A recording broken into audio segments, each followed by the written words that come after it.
जो तथाकथित लेखक समझे जाते हैं समाज में, उनमें से कोई इसमें नहीं है। मुझे अगर मेरी ही पीढ़ी नहीं पढ़ रही है, मेरी ही पीढ़ी मुझे इग्नोर कर रही है, तो फिर अगली पीढ़ी के बारे में सोचना अपने आप को झूठी दिलासा देना ही है। मैंने कहा कि ये चुनौती है लेखक की कि वो समय की सवारी कैसे करे। विचार का नहीं बल्कि विचारधारा का जो साहित्य में प्रक्षेपण हुआ, उसने भी साहित्य को एक खेमे का साहित्य बना दिया।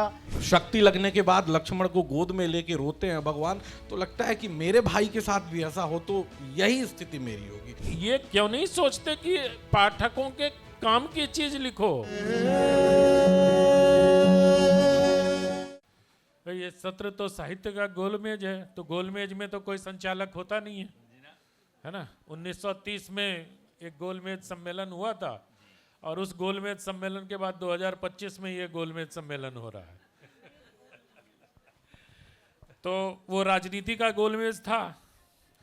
तो मुझे लगता है कि आप लोग अपनी अपनी बात स्वयं शुरू करें। साहित्य का गोलमेज सर्वेश जी ही अगर शुरू करें कि कैसे, या मैं शुरू कर दूं, तो जैसी इच्छा हो आप लोगों की। तो इसमें मेरी राय ये है, मैं अपनी राय रख रहा हूं, बाकी इन लोगों का जो भी मत होगा ये कहेंगे।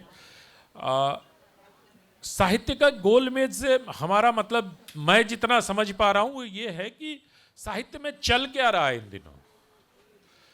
साहित्य लेखन पाठकों तक पहुंच पा रहा है या नहीं पहुंच पा रहा है। कल हम लोगों ने दैनिक जागरण हिंदी बेस्ट सेलर की सूची यहां घोषित की, ये सूची हमारे पास है। और जो तथाकथित लेखक समझे जाते हैं समाज में, उनमें से कोई इसमें नहीं है। तो क्या जो युवा लिख रहे हैं वही नए लोग पढ़ रहे हैं? जैसे कल समीर सर कह रहे थे, समीर अंजान साहब, की गाने लिखने के लिए उन्होंने अपने बेटे से बातचीत की और क्या लोगों को पसंद है ये उनको तब समझ में आया।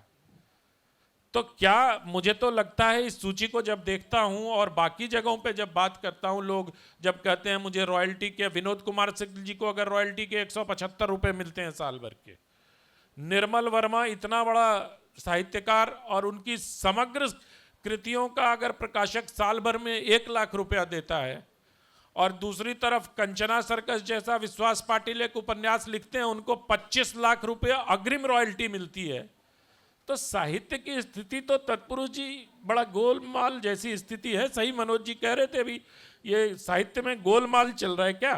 क्या पढ़ना चाहते हैं? क्या हमारे साहित्यकार, आप लोग कोई समझ ही नहीं पा रहे कि पढ़ना क्या चाह रही है जनता? और मतलब हालत ये है इस बेस्ट सेलर में, जो कवि बैठे होंगे यहाँ क्षमा करेंगे, हम 20 पुस्तकों की सूची प्रकाशित करते हैं और कविता की 5 करते हैं।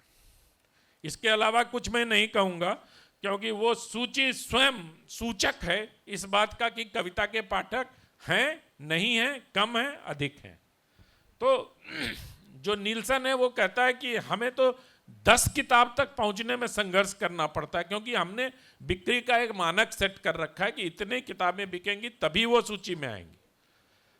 तो मुझे लगता है कि आप लोग सब साहित्यकार यहाँ बैठे हैं, 2 उपन्यासकार हैं, आलोचक हैं, कवि हैं, आप लोगों को समझ में नहीं आता कि क्या लिखना है। क्या कुछ भी जो मन में आता है लिखे जाते हैं, चाहे पढ़े ना पढ़े, और बड़े गर्व से कहते हैं कि हम तो बाजार के विरोधी हैं, हम तो बाजार में जाएंगे नहीं, और फिर रोना भी रोते हैं कि प्रकाशक लोग हमें रॉयल्टी नहीं देते। ये बड़ी दुचित्तापन मुझे लगता है आप लोगों का, कि पहले रोएंगे कि हमको रॉयल्टी नहीं मिलती और फिर बाजार को गाली भी देंगे। तो ये दोनों चीज तो साथ साथ नहीं चल सकता ना सर्वेश जी। तो आप लोग समझ नहीं पाते क्या?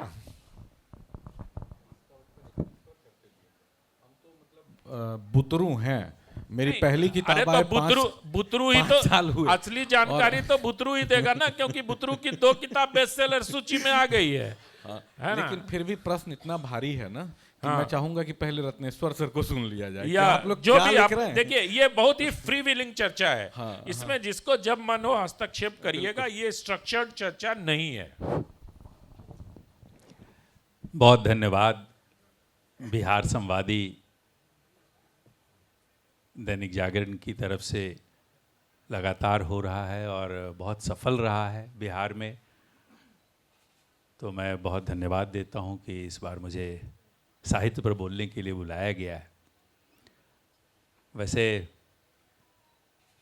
कहानी कहना और कहानी का डिस्क्रिप्शन लिखना दोनों दो अलग चीज़ है। आलोचना में जो आलोचक होंगे वो ज़्यादा अलग तरह से बात करेंगे, लेकिन अनंत जी ने एक बड़ी अच्छी बात कही और मेरा एक सौभाग्य है इस बात के लिए कि मुझे मौका मिला ऐसा कि लाखों पाठकों के बीच में बैठ सकूं। हर साल मैं 2-4 लाख पाठकों के बीच बैठता हूं और उनकी नब्ज देखने टटोलने की कोशिश करता हूं, उनको सुनता हूं, समझता हूं। एक लेखक की सबसे बड़ी चुनौती होती है कि पाठकों की नब्ज पर भी ध्यान अंगुली जाए उसकी, और समय की सवारी भी करे वो, क्योंकि सबसे बड़ी चुनौती तो समय पर सवार होना है।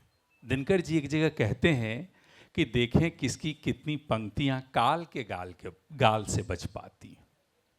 तो तात्कालिक बेस्टसेलर तो आज ही मैंने भी पोस्ट डाला है कि कल मेरा उपन्यास अमेजन बेस्टसेलर नंबर 1 था और 3 साल से लगातार है। लेकिन बेस्टसेलर हो जाना किसी उपन्यास का या साहित्य का तात्कालिक मानक हो सकता है, लेकिन अगली पीढ़ी उसे पढ़ेगी कि नहीं, ये बहुत बड़ी चुनौती अगर लेखकों ने नहीं समझी तो वो बहुत मुश्किल में आएंगे इस रूप में, क्योंकि पिछले 10 वर्षों में जितनी बड़ी दुनिया बदली है उतनी 50 वर्षों में नहीं बदली थी। और इन 10 वर्षों को पकड़ना लेखकों के लिए बहुत कठिन हो गया है, क्योंकि जो लेखक लिख रहे हैं वो अपने 10 वर्ष के पहले वाली कहानी लेकर आ रहे हैं, 5 वर्ष पहले वाली कहानी लेकर आ रहे हैं। अधिकांशतः भविष्य की ओर वो देख ही नहीं पा रहे। युवा जो सोच रहे हैं 18 साल, 20 साल, 22 साल वाले युवा, उनकी जो दृष्टि है, उनकी जो वैज्ञानिक दृष्टि है, वो जो अब परीक्षण करते हैं, वो भगवान को मानने में भी परीक्षण करने लगे हैं। तो जो इतना बड़ा परीक्षक होता जा रहा है, हम उसको अपनी पुरानी चीज, जिससे वो 15 साल आगे की ओर देख रहा है, क्योंकि उसके पास डिजिटल प्लेटफॉर्म ऐसा है कि पूरी दुनिया को वो अपनी मुट्ठी में पल पल देख रहा है, और हम उनको कहानी परोस रहे हैं अपने 15 साल पहले की। तो इतना बड़ा डिस्कनेक्ट हम उनसे कर रहे हैं कि हम 15 साल पीछे चले गए और वो 15 साल आगे देख रहा है। तो यहाँ ठीक है, वो सब समझते हैं लोग, लेकिन तो जब समझ में आ रहा है कि डिस्कनेक्ट है तो कनेक्ट काहे नहीं होते आप लोग भाई? अच्छा, एक बात और है भैया। हाँ। अभी सर जो कह रहे थे कि मुझे लगता है अगर मुझे मेरी ही पीढ़ी नहीं पढ़ रही है, मतलब बुतरू जागा। हाँ मुझे अगर मेरी ही पीढ़ी नहीं पढ़ रही है, मेरी ही पीढ़ी मुझे इग्नोर कर रही है, तो फिर अगली पीढ़ी के बारे में सोचना अपने आप को झूठी दिलासा देना ही है। हम अपने ही समय में नहीं चल पा रहे हैं। तो एक बात है सर्वेश जी, इसका एक तर्क भी है कि तुलसीदास जी ने जब रामचरितमानस लिखा था तब काशी के पंडितों ने उनको भगा दिया था, और आज स्थिति यह है कि तुलसीदास जी के कृति को लाल कपड़े में लपेट के पूजा घर में रख रहे हैं हम। एक प्रति तर्क है। हाँ, लेकिन बाबा भी अपने जीवन काल में ही देवता जैसे हो गए थे। उनको महंत बनाया गया। उस समय उनकी आयु 50 के आसपास रही होगी और उन्होंने महंती छोड़ी। हाँ, तो बहुत संघर्ष के बाद हुए थे। संघर्ष नहीं रहा होता बिना जीवन संघर्ष के में पहले तो बाबा को 500 साल के बाद कोई सर्वेश उनको बाबा थोड़ी कह रहा होता। नहीं, लेकिन मैंने ये बात नहीं कही कि आज के पाठक नहीं पढ़ें। मैंने कहा कि ये चुनौती है लेखक की कि वो समय की सवारी कैसे करे, मतलब वर्तमान भी हो और भविष्य के लिए भी। क्योंकि अगर तात्कालिकता में तो अखबार भी निकल रहा है, तो तात्कालिक लोगों के बीच भी वो सारी बातें हैं। पहली बात तो मैं एक हस्तक्षेप ये करना चाहूँगा कि शुरू में जो गोलमेज की बात कहते हुए गोलमाल की बात कही थी, वो मेरा ही जुमला था। और जब मैं और चंद्रेश्वर जी जब हम बात करते करते आ रहे थे, तो मैंने कहा था कि कहीं ये हिडन में शब्द रखा गोलमेज और अंदर कहीं गोलमाल वाली बात उजागर करने के लिए एक लालच का शब्द तो नहीं दिया। और वास्तव में इन्होंने अनंत जी ने वो बात कह भी दी कि आखिर आप लोग क्यों ये घास काट रहे हैं, हम सब अलग अलग दिशा में हाथ पैर क्यों मार रहे हैं। और ये स्थिति केवल साहित्य में नहीं है, ये कलाओं में भी है, ये शिक्षा में भी है। आज शिक्षा में भी है, लेकिन चूंकि हम बात साहित्य की कर रहे हैं तो पहली बात तो इस चिंता से मुक्त हो जाना चाहिए कि हमारा आज ही मूल्यांकन हो। चिंता से इसलिए मुक्त हो जाना चाहिए कि सबसे भले विमूढ़ जिन्होंने व्यापे जगत गति, वरना आज भी कोई विद्यार्थी या कोई साहित्य का पाठक कबीर का, रहीम का, तुलसी का, ज़्यादा से ज़्यादा आते आते मैथिली शरण गुप्त तक का या निराला तक के तो पद्य उदाहरण में देता है, लोकोक्ति में बोलता है, लेकिन कितने ही बड़े कवि रहे हों उनकी कविता तो नहीं सुनाता। कितने लोग हैं कुंवर नारायण की कविता को उद्धरण में लेता है। क्यों पढ़े कुंवर नारायण में, क्यों पढ़े? मैं यही मैं आप ये तो बताओ। मैं हम तो यही मैं हम तो निराला को पढ़ते हैं कि निराला के ऐसा क्या कारण रहा कि निराला के बाद और अधिक से अधिक रामधारी सिंह दिनकर के दिनकर जी बाद, को पढ़िए, नागार्जुन को पढ़िए, भाई बिहार की धरती से इतने बड़े बड़े कवि हुए हैं। रामधारी सिंह दिनकर के बाद, नागार्जुन के बाद वो उद्धरणीयता खत्म हो गई साहित्यकारों की, कविता में तो कम से कम, क्योंकि कविताओं को कम छाप रहे हैं। तो इसका तो छाप तो इसलिए नहीं रहे, कोई पढ़ ही नहीं रहा, कोई खरीद ही नहीं रहा है, तो छाप क्या करेगा? वो तो व्यापारी है। इसलिए इसका सीधा सीधा कारण, दो कारण है। एक कारण तो यह है कि पढ़ते हुए की ग्राह्यता और सुनते हुए की ग्राह्यता में बहुत अंतर होता है।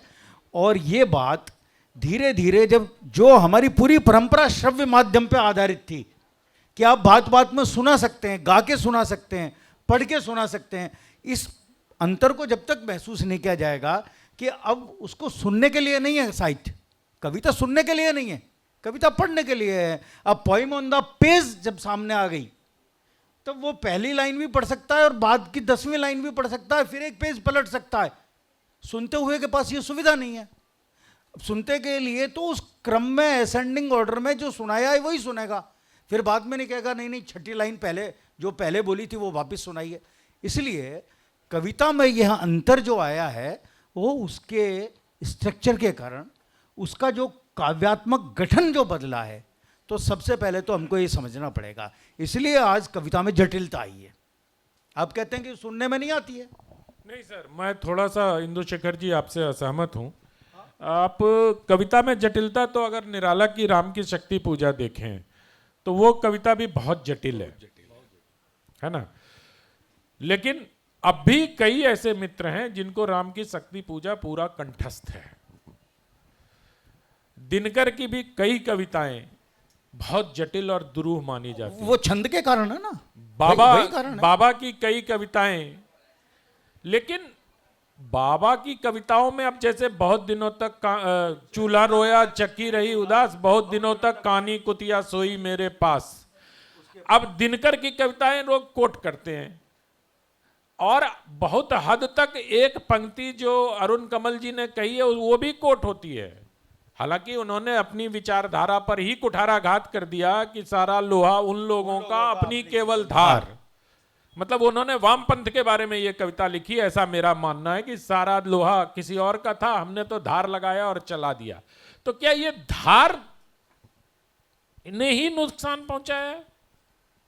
मुझे तो ऐसा लगता है कि अब अशोक वाजपेयी की एक कविता में उन्होंने फेसबुक पर लगाई। ये मैं, आप कहें तो मैं इसका उत्तर दूं। मैं एक बात कहूं सर, वास्तव में ये धार नहीं उत्तर है, और ये धार विचारधारा के आधार पर आई है। ये जो धार है वो रचनात्मकता की धार नहीं है।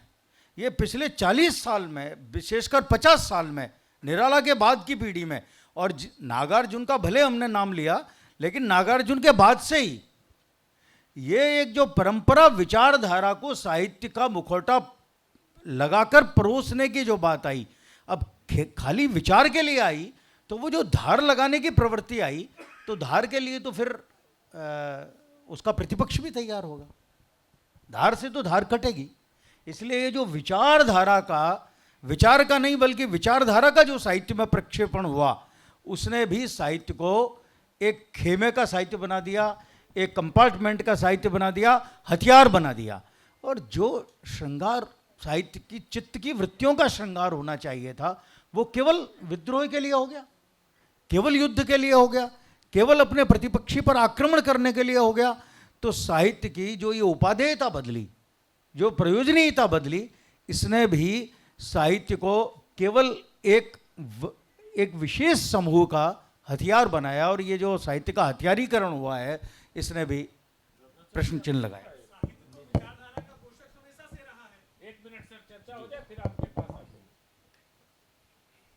देखिए, विचारों का पोषक रहा है, विचारधारा का पोषक और विचारों का पोषक होने में बिल्कुल बहुत अंतर होता है। अच्छा सर, हम लोग चर्चा कर लें ना, हम लोग पहले बात कर ले। इनके पास भी जाएंगे। मुझे तो ये लगता है कि जो ख़ास तौर पे अभी अनंत जी ने शुरू में जो पाठकों की बात कही,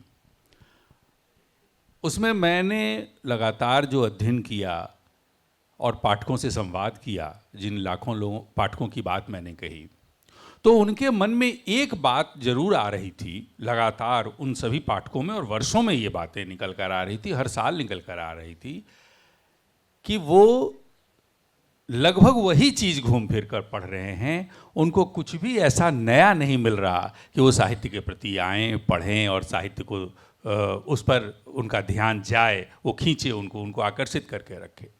अब हुआ क्या, फिल्मों ने कई तरह के प्रयोग कर लिए अपनी कहानियों में, मोबाइल पर कई तरह के प्रयोगात्मक चीज़ें आ गईं, लेकिन कहानी और उपन्यास अपने लगभग 40 साल का, जो आप ये दौर देखिएगा, लगभग 40 साल का, उसमें बहुत कुछ वो ऐसा नहीं कर पा रहे हैं, चाहे वो भाषा के स्तर पर हो, चाहे वो शिल्प के स्तर पर हो, चाहे कथ्य के स्तर पर हो, या अंतिम में अशोक वाजपेयी की अक्सर मैं चर्चा करता हूँ कि एक किस्सा सुनाते हुए उन्होंने कहा था कि उनके एक पित्र ने कहा कि तुमने कहा क्या।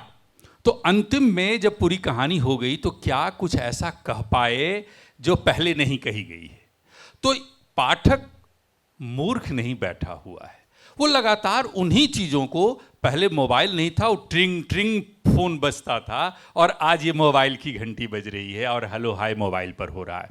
सिर्फ समय को हमने परिवर्तित किया, बहुत सारी चीज़ें बदल नहीं पाई। तो पाठकों के मन में इस कारण भी एक बहुत निराशा थी साहित्य के लिए, और इसलिए उसने छोड़ना शुरू किया। अब नए लोग जो आए, जो अभी बेस्टसेलर की बात हो रही थी, उन लोगों ने क्या किया, वहां तक पहुंचने के लिए उनके आसपास की चीज़ों को लिखना शुरू किया। तो उनका एक कनेक्शन बना, और इसके लिए वो किताबें ज़्यादा बिकने लगी। एकदम सामान्य सी बात है। वो कितने समय तक रह पाएंगी ये एक अलग पक्ष है, लेकिन साहित्य में मैंने जो शुरू में बात कही वही है कि हमारा लेखन हमारे लिए हमेशा चुनौती है कि वर्तमान तो है, लेकिन समय की सवारी हम कर पाते हैं। ललकार रहे आपको कि आपकी किताब कितने समय तक रहेगी। मुझे लगता है कि एक आवश्यक तत्व है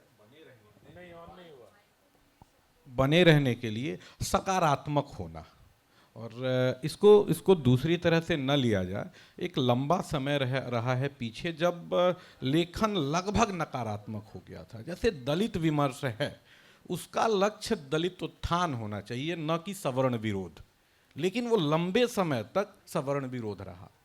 स्त्री विमर्श का लक्ष्य स्त्री उत्थान होना चाहिए था, वो बन गया पुरुष विरोध। तो फिर चीजें छूटेंगी। एक जुमला चला पिछली पीढ़ी में कि किताबें अपना पाठक ढूंढ लेती हैं। ये एक पक्ष आपका मजबूत पक्ष है। किताबें अपना पाठक ढूंढ लेती हैं, ये सुनने में बड़ी अच्छी बात लगती है कि क्या साहित्यिक बात है, लेकिन है पूरी तरह से फर्जी। किताबें अपना पाठक नहीं ढूंढती। किताबें जब अपना पाठक ढूंढेंगी तो फिर नहीं पढ़ी जाएंगी। लेखक जब पाठक ढूंढेगा तो फिर किताबें बेस्ट सेलर होंगी। आप तय करिए पाठक की रुचि के हिसाब से, उसकी समझ और उसकी भाषा के हिसाब से। हम लोग शुरू में ही बाबा का नाम लिए। बाबा क्यों पढ़े जा रहे हैं अपने जाने के 500 साल बाद? क्योंकि समझ में आ रहे हैं। हम ही मानस कई बार पढ़ चुके होंगे, हमने वाल्मीकि रामायण एक बार भी पूरी नहीं की। तो बाबा 500 साल से चल रहे हैं इसलिए क्योंकि बाबा समझ में आ रहे हैं, और बाबा ही नहीं, उनके पात्र भी समझ में आ रहे हैं। जब सीता हरण के बाद भगवान राम रोते हैं तो बाबा की जो भाषा है वो यहाँ तक पहुँचती है और लगता है कि अगर वहाँ हम होते तो शायद हम भी वैसे ही बिलख रहे होते। जैसे बाबा कहते हैं, हे खग मृग हे मधुकर श्रेणी, पत्तियों को पकड़ पकड़ के राम पूछते हैं, तो लगता है कि अरे मेरी बात है। जैसे शक्ति लगने के बाद लक्ष्मण को गोद में लेके रोते हैं भगवान, तो लगता है कि मेरे भाई के साथ भी ऐसा हो तो यही स्थिति मेरी होगी। तो उनके राम, उनके लक्ष्मण ज़्यादा कनेक्ट करते हैं। हो सकता है कि वाल्मीकि के राम भी करते, लेकिन मैंने पढ़ी नहीं, वो मेरे समझ से बाहर थी। यहाँ मेरे का मतलब कि नहीं, लेकिन इसमें एक पक्ष है ये। हाँ, दरअसल रामचरितमानस आज तक सिर्फ इसलिए नहीं है कि उसकी कथा रोचक है, कि केवल ये मात्र अर्थ नहीं है उसका। ये जो कनेक्ट है वह कथा करती जरूर है और आपको उसकी कथा ही याद रहती है, लेकिन तुलसी जो रामचरितमानस लिखते हैं, उनके जो प्रयोग हैं उस समय तक, जिस समय वो लिख रहे थे, उसके पहले संस्कृत में और दूसरी भाषाओं में राम लिखे जा चुके थे, लेकिन रामचरितमानस लोक भाषा में जो लेकर आए और उस समय जो उन्होंने उसमें प्रयोग किए, आज परीक्षण करके आप उसको कनेक्ट की बात कर रहे हैं, उस समय लोगों के लिए समझना इतना भी आसान नहीं था अगर वो सुनाया न जाए या समझाया न जाए। रामचरितमानस को आज भी आप पूरी तरह ठीक से नहीं समझ सकते जब तक कि गहराई के साथ, क्योंकि इतने लेयर्स हैं उसके अंदर कि आप सिर्फ कहानी के ऊपरी हिस्से से निकल जाएंगे। वो कनेक्ट करता है लेकिन बाकी लेयर्स को आप छू भी नहीं पाएंगे। चलिए छोड़िए रामचरितमानस को, 1 मिनट के लिए हम छोड़ देते हैं। उन बहुत लेयर हैं, बहुत दुरू हैं, मान लिया। ये गुनाहों का देवता क्यों 163 संस्करण हो गया भाई? ये तो 100 साल के हैं। मनोहर श्याम जोशी का कश्यप क्यों 69 संस्करण छप गया? और बड़े बड़े जो तथाकथित जो जिन्होंने साहित्य में ब्राह्मणवाद फैलाया कि ये अच्छा लेखक और ये खराब लेखक, वो लोग 300 कॉपी के लिए संघर्ष कर रहे हैं। मैंने उदाहरण दिए लेखकों को जिनको पैसा ही नहीं मिलता। तो भैया आप लोग ये क्यों नहीं सोचते कि पाठकों के काम की चीज लिखो? पहली बात तो इसमें यह है कि इसका निर्णय करने में कम से कम लेखक को 20, 25, 30 वर्ष का प्रतीक्षा करनी चाहिए, क्योंकि तत्काल अगर आप परिणाम लेंगे, अगर मनोहर श्याम जोशी या हम धर्मवीर भारती की बात करें तो उनको भी थोड़ा थोड़ा तो समय लगा था, है ना। इसलिए तत्काल कोई निर्णय नहीं होता। नहीं इसमें एक पीढ़ी का तो अंतर होना चाहिए। नहीं, इसमें एक दूसरा पक्ष है। मनोहर श्याम जोशी छोड़ देता हूं, और आगे चला। नहीं, इसमें दूसरा पक्ष है। कोई सुरेंद्र वर्मा का मुझे चांद चाहिए ही क्यों नहीं लिख देता? दूसरा पक्ष ये है कि जिन लेखकों की आप बात कर रहे हैं 100 साल पहले वाले, 100 साल पहले वाले, उस समय किताबों के अलावा कोई दूसरा माध्यम नहीं था आप तक पहुंचने के, पाठकों तक पहुंचने के, उनके मनोरंजन के, उनके ज्ञान के। ग्रंथ ही एकमात्र माध्यम था। आज लेखक जो पिछले 10 वर्षों से चुनौती झेल रहा है कि दूसरे प्लेटफॉर्म्स इतने आ गए हैं और किस किस तरह से वो पढ़े जा रहे हैं, तो अलग अलग। अच्छा रत्नेश्वर जी, ये तो ठीक मान लिया आपकी बात, ये तो हिंदी में ना लागू हो रहा है खाली, मराठी, गुजराती, बंगाली में तो नहीं दूसरा माध्यम आया, खाली हिंदी में आया ना? कि वहां भी आया? वहां भी फेसबुक आया, गुजरात में भी, वहां भी है, मराठी में भी फेसबुक आया, बंगाल में भी आया। तो वहां तो भैया 50,000 कॉपी छपती है एक उपन्यास का, वहां कौन ये सब? नहीं तो हिंदी में भी छप रही है। देखिए बेस्ट सेलर बैठे हुए हैं आप, तो हिंदी में भी छप रही है आज भी, और बेस्ट सेलर आपके यहाँ आप रोज घोषित कर रहे हैं। कह रहा हूं, लेकिन जिसको आप लोग बहुत हाई पेडेस्टल पर रखते हैं लेखक के तौर पर, जिनकी 200 कॉपी छपने में, बिकने में दिक्कत होती है, उनकी बात कर रहा हूं मैं। छप तो रहे हिंदी में भी। अगर ये लोग ना आए होते, नई पीढ़ी के लोग, तो अभी तो हिंदी साहित्य क्या होता भाई? साहित्य सम्मेलन के अध्यक्ष बैठे हैं यहाँ। एक बात तो आपको ईमानदारी से स्वीकार करनी होगी कि पाठकों का सम्मान करना होगा। आप समाज सुधारक होने का अहंकार लेके मत जिए। लिखना आ गया तो ये अहंकार मतलब नहीं बनता है मेरे लिए कि मैं समाज सुधारक हो जाऊं और कोई दावा करने लगूं। सभ्यता अपने ऊपर फेंके गए पत्थरों को देवता बना के नहीं पूजती। समाज अपने को दी गई गालियों की माला बना के नहीं पहनता। वो आपको फेंक देगा, वो आपको खारिज कर देगा, वो आपकी ओर नहीं देखेगा। एक लंबे समय तक पिछली पीढ़ी ने बिल्कुल भी अपने पाठकों का सम्मान नहीं किया। उन्होंने आपने पहले भी ये बात कही कि नकारात्मक साहित्य बीच में बहुत ज्यादा आ गया था, अभी भी बहुत उभर नहीं पाया उससे।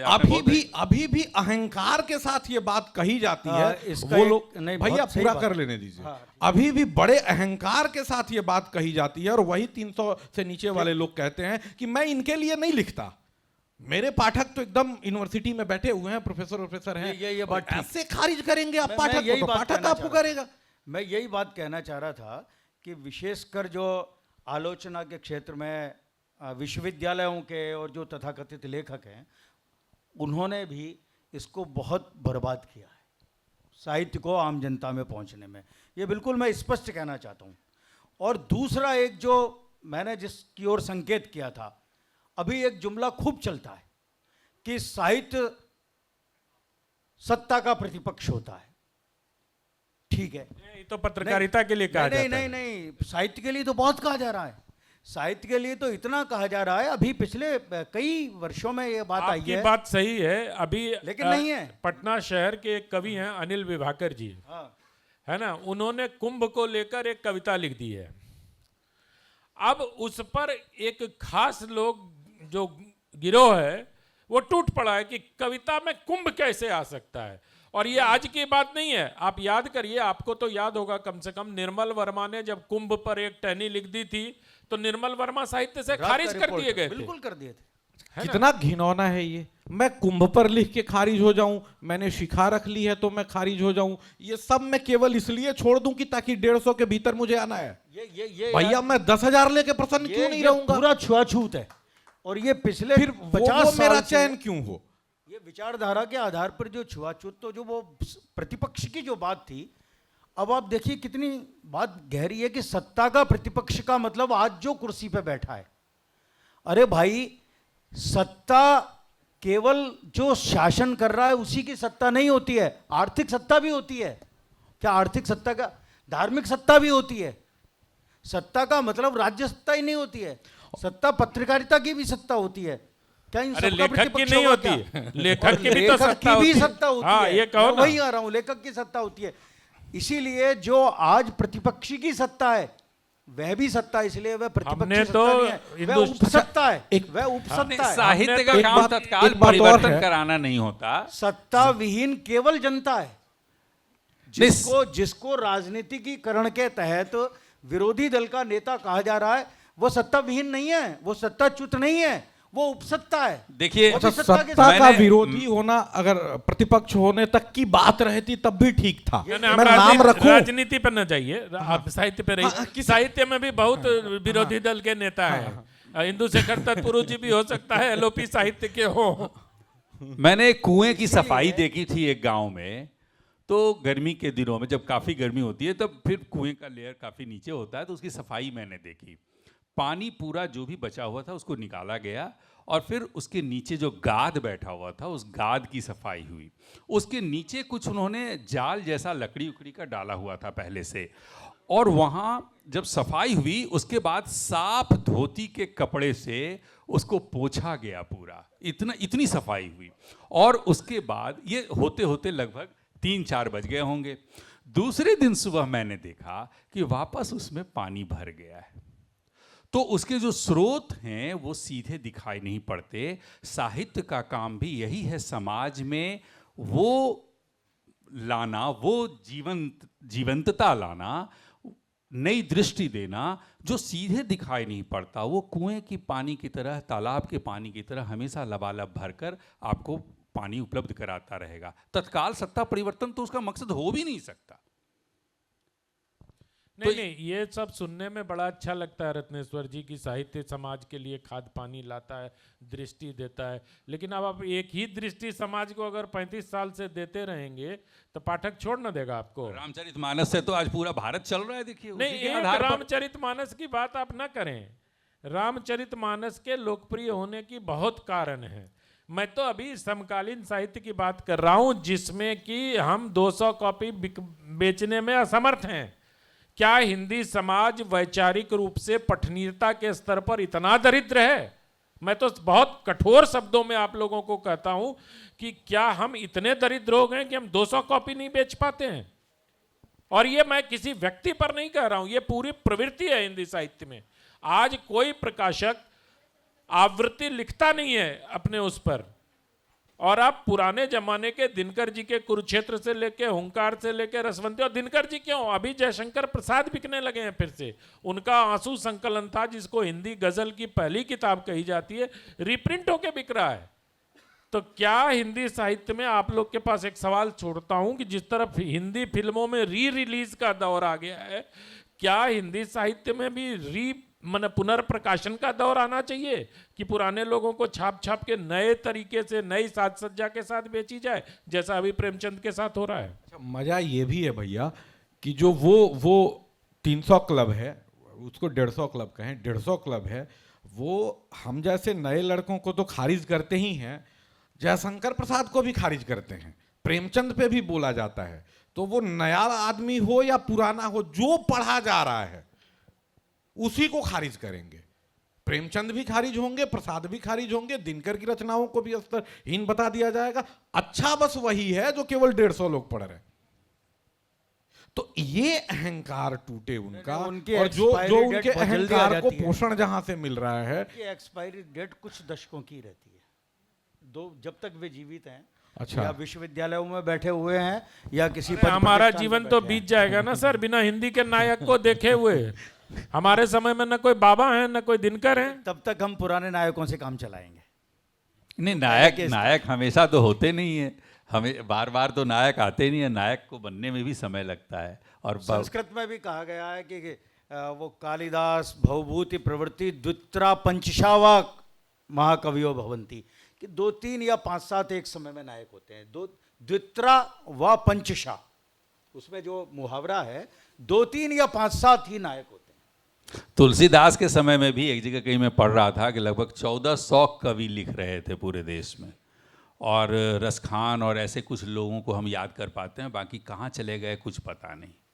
तो आज भी हजारों की संख्या में, और उससे भी कितनी संख्या होगी, लोग लिख रहे हैं, कितने लोग रह जाएंगे। मैं बार बार वही बात कह रहा हूँ कि ये समय की सवारी करना है साहित्य, और प्रयोग आप कर पा रहे हैं या नहीं। परंपरा चली आ रही है 40 वर्षों की, हम कनेक्ट कर पाएँ आज के समय में भी और भविष्य में भी। ऐसा प्रयोग हम क्या कर सकते हैं, और उसके प्रयोग की कोशिशें भी शुरू हैं, दिखाई पड़ेगा जल्दी। अच्छा, ऐसा भी लगता है सर कि मूल्यों के लिए कुछ चीज़ छोड़कर खड़े भी रहना पड़ता है। आज तमाम समाचार पत्रों में आप दैनिक जागरण जरूर एक साहित्यिक सोमवार को निकालता है, कितने समाचार पत्र हैं जो अभी रविवारी या साहित्य पलटवार मत करिए। नहीं, पलटवार नहीं, लेकिन ये वस्तुस्थिति है कि समाचार पाठकीयता वहां भी घटी है, तभी तो अखबारों ने बंद कर दिया, लेकिन आप नए सिरे से पाठकीयता बढ़ाने की कोशिश कर रहे हैं। मैं तो कह रहा हूं दैनिक जागरण अगर साहित्य को लगातार प्रकाशित कर रहा है और भारत का सबसे अधिक बिकने वाला समाचार पत्र बना हुआ है, तो उसका तो निषेध कर रहा है ना दैनिक जागरण। वही तो आप आज हिंदी हैं, हम के मंच पर बैठे हैं, तो दैनिक जागरण की बिक्री के उस पर ही तो हम ये कार्यक्रम कर पा रहे हैं।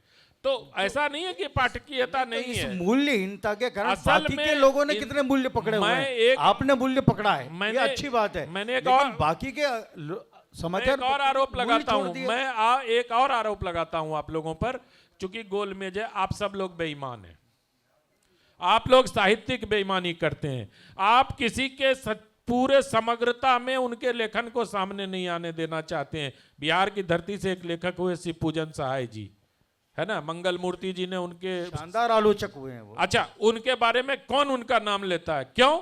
उनकी डायरी पढ़िए, उन्होंने राम भक्ति, राम कृपा, ईश्वर इच्छा, इसके हर दिन के डायरी में उनके दर्ज है। लेकिन ये पक्ष कभी शिवपूजन सहाय का आप लोगों के सामने आया क्या? शिवपूजन सहाय जी ने मैंने निकाल लिया और संयोग से मिल भी गया। हाँ, शिवपूजन सहाय जी ने 22 फरवरी 1946 को अपनी डायरी में लिखा है, आज संध्या समय द्विज जी आए थे, औरंगाबाद के मुसलमान भाइयों ने पहले से तैयारी कर रखी थी और जानबूझकर अचानक अकारण सरस्वती पूजा के मूर्ति विसर्जन के जुलूस पर आक्रमण कर दिया तथा एक निरपराध युवक की तत्काल हत्या कर डाली। यह नृशंसता उन लोगों में प्रायः देखी जाती है, स्वाभाविक है। इस पर विमर्श हुआ क्या कभी हिंदी साहित्य में? काहे डरते हैं आप लोग यार? बातों को छिपाते क्यों हैं?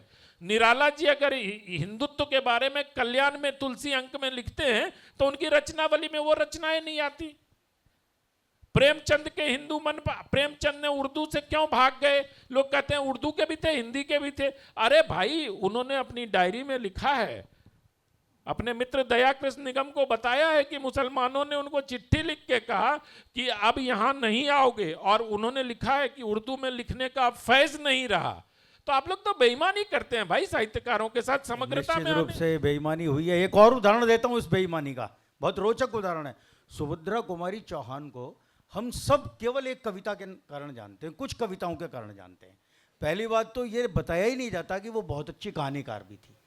चलिए वो तो थी कहानीकार, कहानी पढ़ने वाले पढ़ लेंगे, लेकिन उन्होंने एक बड़ी जबरदस्त कहानी लिखी कन्वर्जन पे। और सुभद्रा कुमारी चौहान की कहानी का टाइटल है एकादशी। कितने कहानी पढ़ने वालों को पता है कि वो एकादशी कहानी कितनी गहरी वितृष्णा जगाती है? तो उस क्या एकादशी क्या मैंने हम खोज के छापी उसको। अब समाप्त होने वाला है, सत्र का समय समाप्त हो रहा है। मैं क्या ये मान लूं कि इस बेईमानी ने ही हिंदी में पाठक खत्म किए? आप पाठकों के मन तक पहुंच ही नहीं पाए। आप पाठकों से वो सारी चीज छुपा ले गए जिसको तुलसीदास जी ने पाठकों को संस्कारित कर दिया। जिस प्रविधि से उसको आप लोग छुपाने में लगे रहे, इसीलिए पाठक आपसे दूर हो गए। अच्छा, मैंने तो कई बार कहा है कि पिछली पीढ़ी ने विचारधारा की रस्सी से साहित्य का गला घोंटा है, और ये फैक्ट है। आपने मारा है, लेकिन एक बात और है, और मैं सुदूर देहात से आता हूं इसलिए भी कह रहा हूं कि आम पाठक जो है वो अभी भी पढ़ रहा है। हम लोग अगर पढ़े जा रहे हैं तो यहीं के लोग पढ़ रहे हैं, वो नहीं पढ़े जा रहे हैं जो इन पढ़े जाने वालों को खारिज करते रहते हैं। हम पढ़े जाएंगे, हिंदी के पाठक भी कम नहीं हुए हैं, होंगे भी नहीं। और लोग जब आम लोगों के मुद्दे पे, एक मिनट सर, आम लोगों के मुद्दे पे लिखेंगे तो पढ़े जाएंगे। मेरी पहली किताब आई थी, बिल्कुल मैं पहले ही क्षमा याचना कर ले रहा हूँ, उम्र कम थी, तब मैंने जब सोशल मीडिया में अपनी किताब का प्रचार करने के लिए एक वीडियो बनाया तो मैंने कहा था कि मैं आपसे ये नहीं कहने जा रहा हूँ कि आप मेरी किताब पढ़िए, ये ऐसे विषय पर है कि आपकी मजबूरी है कि आप पढ़ें। इस विषय पे और कोई बोल नहीं रहा है, एक लड़का बोल रहा है तो आपको पढ़ना चाहिए, नहीं तो आप भुगतेंगे। वो लफ्ज़े हाथ पर किताब थी। और 4 दिन पहले जब से वो घटना वायरल हुई है, वो ये वाली, इस तरह की हर 5वें 7वें दिन कोई खबर आ जाती है और उस दिन परत की 10-20 प्रतियां अमेजोन से निकल जाती हैं, वो फिर ऊपर आ जाती है। वो आपकी मजबूरी है। जब आप आम जनता के मुद्दे पे बोलेंगे, आज भी पढ़े जाएंगे, आज से 10,000 साल बाद भी पढ़े जाएंगे। देखिए, ये सच है कि एजेंडे के साहित्य ने पाठकों को साहित्य से दूर किया, और ये एक बहुत बड़ी वजह रही। जो परंपरा पिछले 60 वर्षों से चली आ रही है एजेंडे का साहित्य, उसने हमारे सामने जो बाद के लोग आए उनके लिए चुनौती जरूर दे गया कि अब उनको कैसे नए प्रयोग के साथ काम करना होगा। तो निश्चित तौर पे वो परंपरा जो खंडित हो गई थी, मुझे लगता है कि पुनः उसमें प्रयोग करने के प्रयास शुरू हो चुके हैं, और बहुत जल्द मुझे लगता है कि आपको नायक भी दिखेंगे। तो अगर आप लोगों की अनुमति हो तो अब तो सब एक मत हो गए आप लोग कि पाठक के मन को नहीं समझ पाए, इसीलिए आप लोग दूर हो गए। मन से ज्यादा एजेंडा, मतलब चलिए, एजेंडा तो किसी समूह विशेष का, पार्टी विशेष का, सपने बिल्कुल वही बात है सर, पाठकों के मन को नहीं समझ पाए। और बेहतर तो ये होगा कि हम पिछली पीढ़ी की तरफ से हम माफी मांग ले इस मंच से कि भैया गलती हुई थी हमारे बुजुर्गों से, हम पाठकों को नहीं समझ पाए, अब आगे से प्रयास करेंगे। ये तो भारत में होता ही रहा है, पिछली पीढ़ियां गलती करती हैं, आगे वाली माफी मांगती हैं। कुछ सवाल ले लें आप लोग की अनुमति हो तो। माइक दिया जाए इनको, अगर माइक नहीं है तो ये दे दो। ऐसा नहीं है कि सर सवाल पूछिएगा, राय मत दीजिएगा। हाँ, राय मैं नहीं दे रहा हूँ। मेरा जो है सो कहना यह है कि हिंदी साहित्य की विश्वसनीयता बढ़ी है, इसका दायरा बढ़ा है। किताबें न बिकना एक दूसरा कारण है। वो लेखकों की कमजोरी है, वे ज़्यादातर कटाक्ष की भाषा लिखते हैं। और जब हम देखें बाबा तुलसी को, रहीम को, सूरदास को देखें तो उन्होंने समाज को दिशा दिया है। और आज के ज़्यादातर लेखक समाज को दिग्भ्रमित सवाल कर रहे क्या हैं। है सर आपका? सवाल क्या है? मेरा सवाल है कि वो हिंदी साहित्य पढ़ना, हिंदी साहित्य जानना में कमी नहीं हुई है, लेखक उसके लायक ठीक है सर, आप राय दे रहे हैं, आपका सवाल नहीं है। कोई और सवाल? हाँ, वही आप भी गोलमेज की तरफ ही हैं। हाँ, अभी माइक धैर्य रखिए, सर्वेश जी यही हैं। सर मेरा नाम विद्यासागर है। मेरा सवाल सर्वेश जी से है। सर्वेश जी ने कहा एजेंडा पकड़ नहीं सके, ये लव जिहाद की बात कर रहे थे जिस पे इन्होंने किताब लिखी है। क्या आपने या और भी जो लेखक हैं जो अभी आप कह रहे हैं कि अभी के मन से पढ़े जा रहे हैं, क्या वो एजेंडा नहीं पकड़ रहे हैं? मतलब एक बार और समझा दें मैंने क्या? कहने का मतलब है कि आप भी तो एजेंडा वाला लेखन कर रहे हो। मैंने उस किताब की भूमिका में ये बात लिखी है कि मुझे उस दिन प्रसन्नता होगी जिस दिन मेरी किताब फाड़ के फेंक दी जाएगी। जिस दिन समाज कह दे कि ये विषय ही बकवास है, ऐसा कहीं नहीं होता, ये किताब खारिज हो चुकी है, उस दिन मैं मानूंगा कि मुझे धरती का सबसे बड़ा सम्मान मिल गया। मैं आज भी इस मंच से कह रहा हूं, आप खारिज कर तो दीजिए। मैं तो चाहता हूं मेरी तीनों किताबें फाड़ के फेंक दी जाए, ये विषय ही समाप्त हो जाए। मेरी दूसरी किताब पाकिस्तानी अल्पसंख्यकों पर थी, तीसरे दिन अखबारों में आ जाती है कि वहां क्या भोगना पड़ रहा है। वहां का ठीक हो जाए, मेरी किताब को जला दीजिए। क्यों? वो साहिर की पंक्ति है ना, कल और आएंगे नगमों की खिलती कलियां चुनने वाले, कल कोई मुझको याद करे, क्यों किसी सर्वेश को याद करेंगे आप? मैं 5 साल में खारिज हो जाऊं, मुझसे बढ़िया लिखने वाले आएंगे, पढ़े जाएंगे। वो विषय खत्म हो जाए भाई, ये मन से चाहता हूं कि वो विषय खत्म हो जाए। जी सर, इनको माइक दिया जाए। मैं पटना से सिद्धेश्वर हूं और सवाल करना चाहूंगा कि जब किससे सवाल है आपका सर? प्रकाशक यदि चाहते हैं, जब यहाँ मंच पर जो बात की गई कि आम पाठक जो समझ में आए या आम पाठक के लायक लिखनी चाहिए, तो जो आम पाठक के लायक यदि कोई नए लेखक लिखते हैं, उसकी पुस्तकें क्यों नहीं प्रकाशित की जाती है, और या प्रकाशक प्रकाशित करता है या संपादक प्रकाशित करता है। अब मुख्य धारा के वैसे रचनाकारों की जिसकी कविताएं आम पाठक को समझ में नहीं आती है, कि वो समीक्षक आलोचक उछालते रहते हैं कि बहुत अच्छी रचना है, लेकिन आम पाठक नहीं समझते हैं उसकी रचना को क्यों प्रकाशित करते हैं बड़े बड़े प्रकाशक। अब हमसे गलती ये हो गई कि इस गोलमेज में हमने किसी प्रकाशक को नहीं बिठाया है, तो अगर वो बैठा लेते तो उसका उत्तर मिल जाता। आम पाठक जो शब्द है ना, वो बड़ा अमूर्त सा शब्द है, उससे कोई इतने स्तर हैं कि एक के लिए प्रेमचंद का लिखा हुआ आम पाठक है, एक के लिए वेद प्रकाश काम्बोज का और ओम प्रकाश का और केशव पंडित का लिखा हुआ आम पाठक है, और एक के लिए अब ये तो आप साहित्यिक वर्णवाद फैला रहे हैं। नहीं, वर्णवाद नहीं है, ये स्तर है ही समाज में। आपने खारिज कर दिया ना उन सुरेंद्र मोहन पाठक को, ये कह के खारिज कर दिया कि वो लुगदी लिखते हैं। अरे हिंदी साहित्य में कोई मानता है क्या?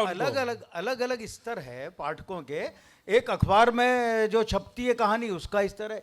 इसलिए लेकिन आम पाठक के नाम पर कहकर हम कुछ भी मनमानी बात भी नहीं कह सकते। ये ठीक है कि बहुसंख्यक, लेकिन इनका जो उत्तर था, अभी आपका जो प्रश्न था, उस पर ही मेरी बात है। अगर इनका भी एजेंडा है तो क्या यह वास्तव में बहुसंख्यक समाज का एजेंडा है, या चंद जो अपनी एक विचारधारा फैलाने के लिए कुछ लोग योजना बना रहे हैं उनका एजेंडा है? अगर एजेंडा लिखता भी है साहित्यकार, तो पहले ये तो बताइए कि वो किसका एजेंडा है। वो बहुत सुंदर बात कही सर्वेश जी ने कि मैं तो चाहता हूं कि मेरा एजेंडा खत्म हो जाए। सर आप सवाल पूछें, ऐसे ही थोड़ा हम लोग भयभीत हैं आपकी काया आदि को देखकर। मेरा प्रश्न ये है कि साहित्य में इनोवेशन क्यों नहीं हो रहा है? हम पुराने विषयों को लेके, सामाजिक विषयों को लेकर के, जिससे बहुत अच्छा प्रश्न है सर, बहुत अच्छा। हाँ, ये रत्नेश्वर जी के लिए है मुझे लगता है। भाई यही तो संकट है कि हम पिछले 50 साल का जो संघर्ष था उसको झेल रहे हैं आज। वो जो एजेंडा वाला साहित्य था, मैं लगातार प्रयोग कर रहा हूँ, और पिछले 8-10 वर्षों से जो भी मेरे उपन्यास आए हैं वो सब प्रयोगात्मक उपन्यास हैं।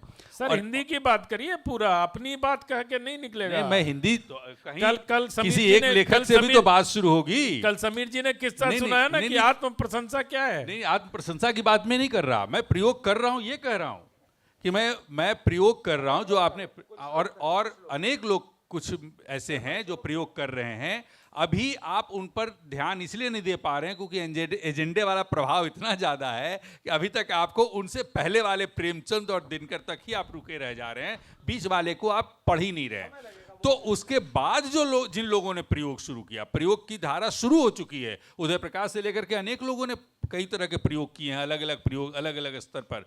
तो प्रयोग शुरू है और निश्चित तौर पर यह प्रयोग कहीं ना कहीं फिर आपको दिखाई पड़ना शुरू।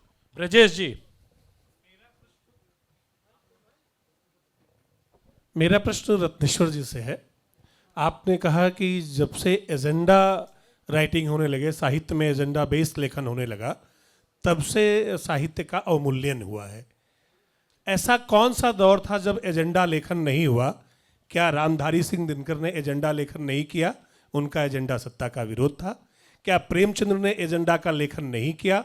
उनका एजेंडा सामाजिक विषमता को दर्शाते हुए समाज में व्याप्त जो विषमता थी उसको दूर करने की या वो लोगों तक पहुंचाने की थी। हम अगर वर्तमान की भी बात करें तो एजेंडा लेखन, चाहे वो वामपंथ का हो चाहे दक्षिण पंथ का हो, वह लेखन में हमेशा रहा।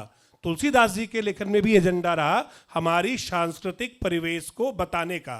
तो एजेंडा लेखन अवमूल्यन कैसे हो सकता है?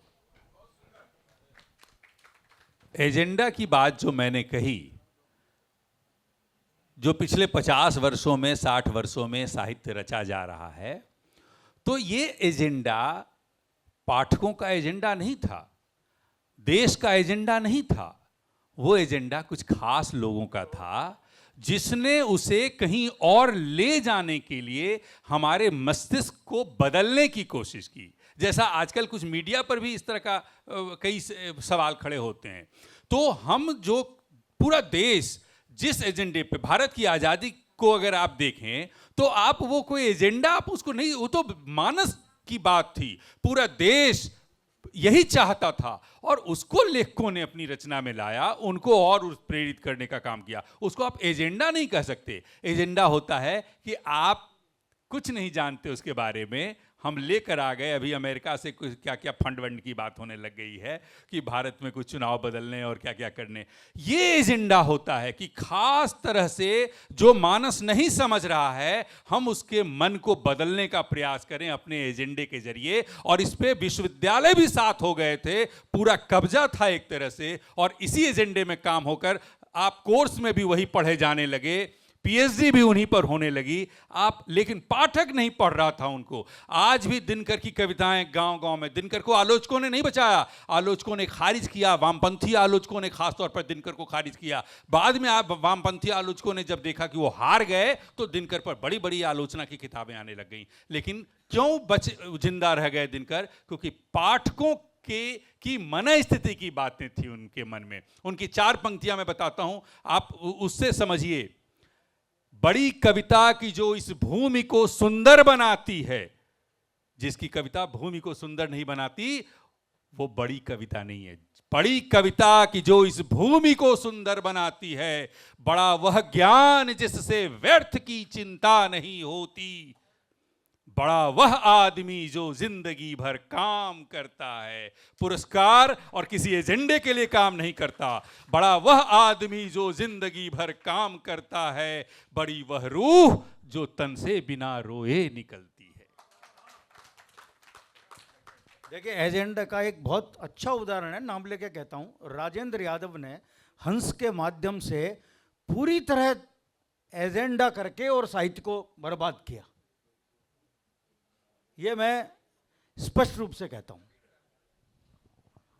एक अब भाई 2 महिलाओं के प्रश्न ले लेते हैं। मैम पीछे वो हैं, उनके बाद आपका ले लें।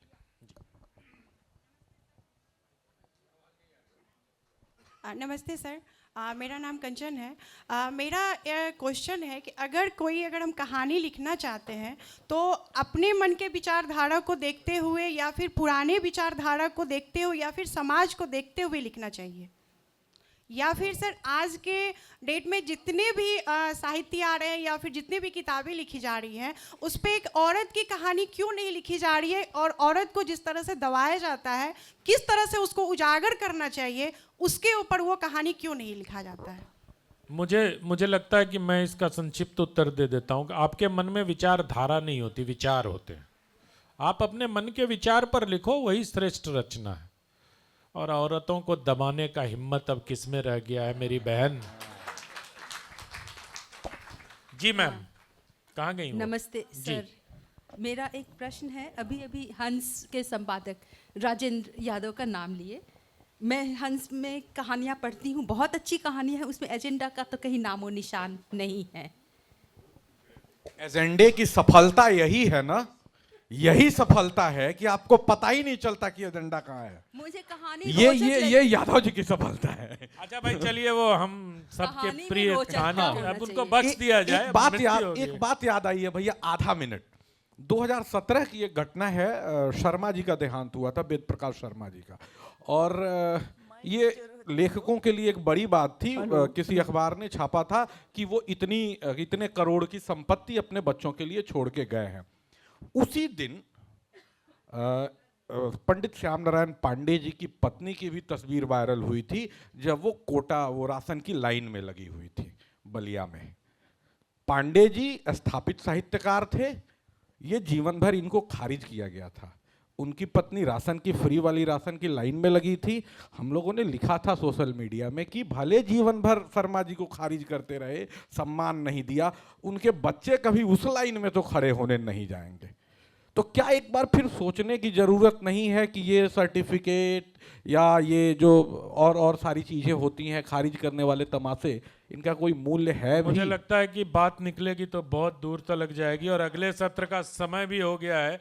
और ब्रजेश जी भी अभी जो सवाल पूछे थे, चाह रहे थे कि पूरा उघाड़ दिया जाए, तो मुझे लगता है कि थोड़ा ढका छुपा ही रहे तो बढ़िया है। मैम, ये अंतिम सवाल है। मैं आप लोग को सादर अभिवादन करती हूँ, और साथ साथ मैम थोड़ा माइक को ऊपर कर लेंगी तो हेलो, हाँ। आप लोग का सादर अभिवादन सर। और यहाँ पर जिनकी वजह से मैं हूँ, बागवान क्लब के CGM sir Tripathi sir. Ma'am सवाल सर, सवाल नहीं बागवान है। की किताब नहीं, लॉन्च नहीं, हुई अभी, आप थी नहीं? नहीं सर, मैं थी, यही पढ़ती।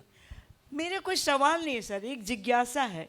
एक मैंने हिंदी साहित्य से एमए पीएचडी किया है, तो कहता है कि वियोगी होगा पहला कवि, आह से उपजा होगा गान, आंखों से चुपचाप निकल कर बही होगी कविता अनजान। मेरा प्रश्न ये है कि क्या इस तरह की कविताएं आज नहीं लिखी जाती? पेट पीठ दोनों मिलकर है, एक चल रहा लकुटिया टेक। मैं ऐसा इसलिए पूछ रही हूँ सर कि भी पिछले सप्ताह में एग्जीबिशन रोड में 11 बजे रात था, दिसंबर की ठंड। मैंने एक ठेले वाले को देखा कि उसने झाड़ू लगाया, तो मैंने सोचा सफाई कर्मी है। हमने कहा भैया क्या कर रहे हो? तो मैडम यहाँ सोऊंगा झाड़ू लगा कर करके। और मैं सच कहती हूँ, आँख से आंसू आ गए कि मैं गाड़ी के अंदर ठंड से काँप रही हूँ। तो मैंने पढ़ी है सर राम बच्चन राय की कविता, नकेनवाद, नई कविता, वो जूता सोना काक की।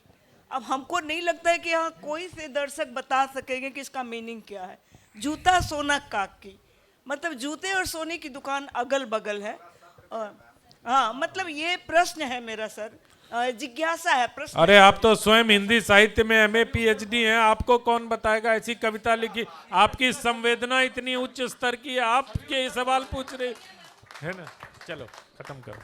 बहुत बहुत धन्यवाद। मतलब धन्यवाद क्या, हम भी अपने को धन्यवाद देते हैं, आप लोग भी चाहें तो अपने अपने को धन्यवाद दे लीजिए। सभी का धन्यवाद और आभार।